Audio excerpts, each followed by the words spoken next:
Hey everyone, and welcome to another deep dive. Today we're going to be exploring some fascinating stuff, and well, I think it's going to be super helpful for just about anybody. Absolutely. Yeah, so we're diving into Mayer's principles for effective multimedia learning. And don't worry, if that sounds kind of jargony, we'll break it all down. We'll make it clear. Exactly. We've got some excerpts from Principe de Mayer pour l'apprentissage multimédia efficace to guide us. This stuff is gold. Whether you're getting ready to give a killer presentation or designing an online course or even just like curious about how our brains soak up information best. Yeah. So first things first, I got to ask you about this multimedia principle. It basically says people learn better from words and pictures together, not just words alone. I mean, it makes sense, right? But like, what's the science behind that? Why does it work? It's all about how our brains are wired. We've got these separate channels for taking in visual and verbal information. So when you combine both, bam, you're giving your brain two pathways to understand and remember stuff. It's like you're less likely to forget something if you've got two reminders instead of just one. It's like building a bridge with two strong pillars instead of just one wobbly one. Exactly. And on top of that, using both words and pictures can actually make learning feel easier. It reduces something called cognitive load, which is like how much mental effort you have to put in. Oh, okay. So like when I see a diagram explaining a tricky concept, it suddenly clicks in my brain. It's not just about making things look pretty. It's about helping my brain actually grasp it. Exactly. Think about a textbook. A textbook with only text, just walls of text, Uh, versus a textbook that has diagrams and illustrations, which one is more engaging? Which one are you going to want to pick up? right. Right. It makes sense. Okay, so now on to this personalization principle. This one's interesting. It says that a conversational style is better for learning than a formal tone. Why is that? Well, think about it. When you're chatting with a friend, you're engaged, you're asking questions, you're bouncing ideas back and You're forth. not falling asleep. Exactly. You're not falling asleep. But when you're faced with like this really formal language, it can feel like distant and boring, You're not really connecting with it. It's like the difference between like reading a textbook and having a lively discussion with someone, right?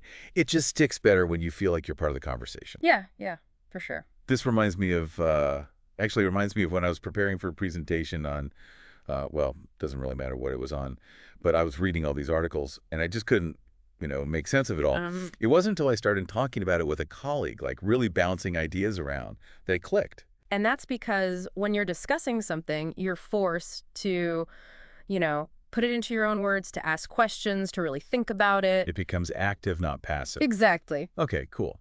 So the modality principle, this one says that spoken words are better than on-screen text. I'm curious about this one because, I love reading, Right. but I gotta admit, sometimes it's easier for me to like listen to an audiobook. Ah, yes. Well, that's because, again, it goes back to how our brains process information. You see, when you're reading, you're only using your visual channel. But when you're listening, you're engaging your auditory channel, leaving your visual channel free to do other things. Correct. That's why it's so easy to listen to a podcast while you're like driving or doing the dishes.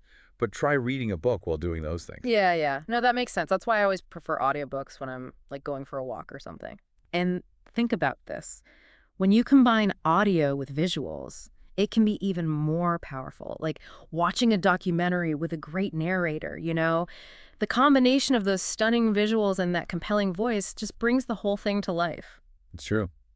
Okay, on to the pre-training principle. This one says we should front load those key concepts, basically give people a little sneak peek before diving into the deep end.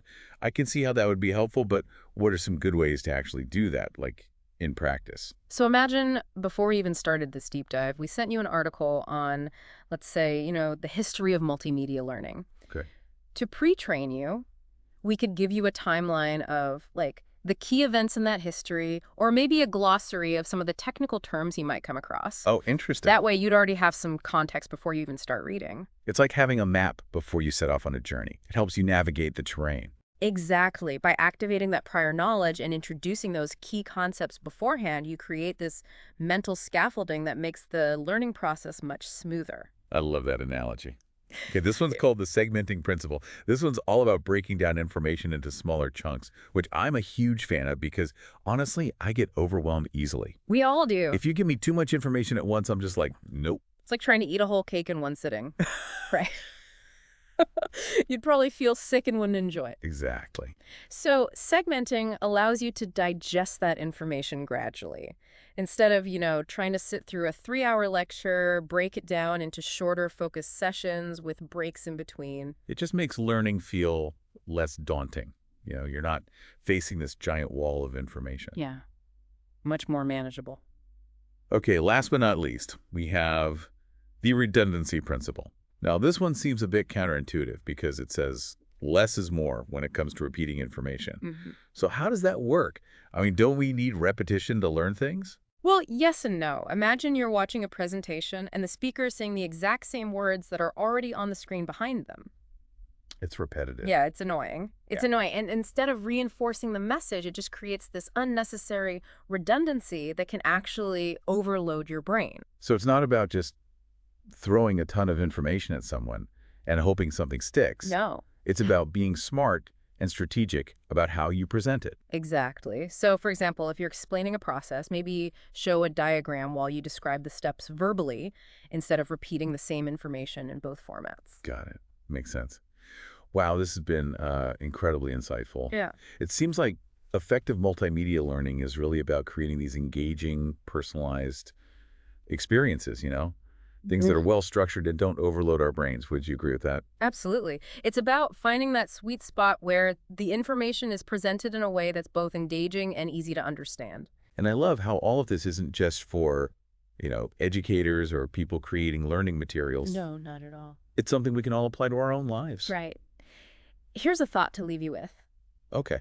Think about how you consume information on a daily basis and ask yourself, can I apply any of these principles to make myself a better learner? Ooh, that's a good one. So pay attention to how you learn best and then, use these principles to really unlock your learning potential. Exactly. Awesome. Thanks for joining me on this deep dive. I hope you all learned something new today. It was a pleasure. Until next time, happy learning, everyone. Happy learning.